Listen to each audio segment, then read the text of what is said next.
ধন দাবী কৰি দুলীয়াজানত আৰক্ষীৰ জালত দুই যুৱক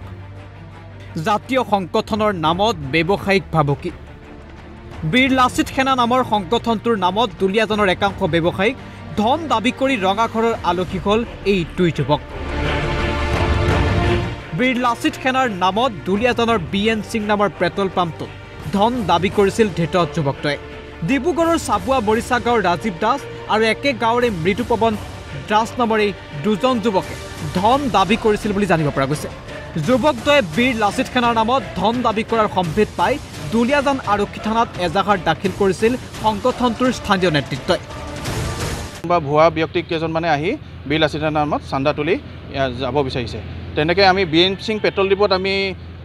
আহি খবৰ কৰোঁতে কি হ'ল তেওঁলোকে ইয়াৰ পৰা পলাতক হোৱাৰ পাছতে আমি CCTV ফুটেজৰ ভিত্তিত BN সিং পেট্ৰল ডিপোৰ যিটো CCTV ফুটেজ আছে এই CCTV ফুটেজৰ ভিত্তিত আমি দুলীয়াজান থানাত আৰক্ষী থানাত আমি এখন এজাহাৰ দিওঁ যোৱা 17 তাৰিখে আৰু তাৰে ভিত্তিত কালি ৰাতি দুজন ল'ৰা চাবুৱাৰ পৰা আটক কৰা হয় আৰু মঙ্গলবাৰে নিশা আৰক্ষীয়ে অভিযান চলাই দুই অভিযুক্তক আটক কৰি ডিব্ৰুগড়ৰ কাৰাগাৰলৈ প্ৰেৰণ কৰিছে দুলীয়াজানৰ পৰা ৰাজীৱ গগৈৰ ৰিপৰ্ট ঈশান নিউজ।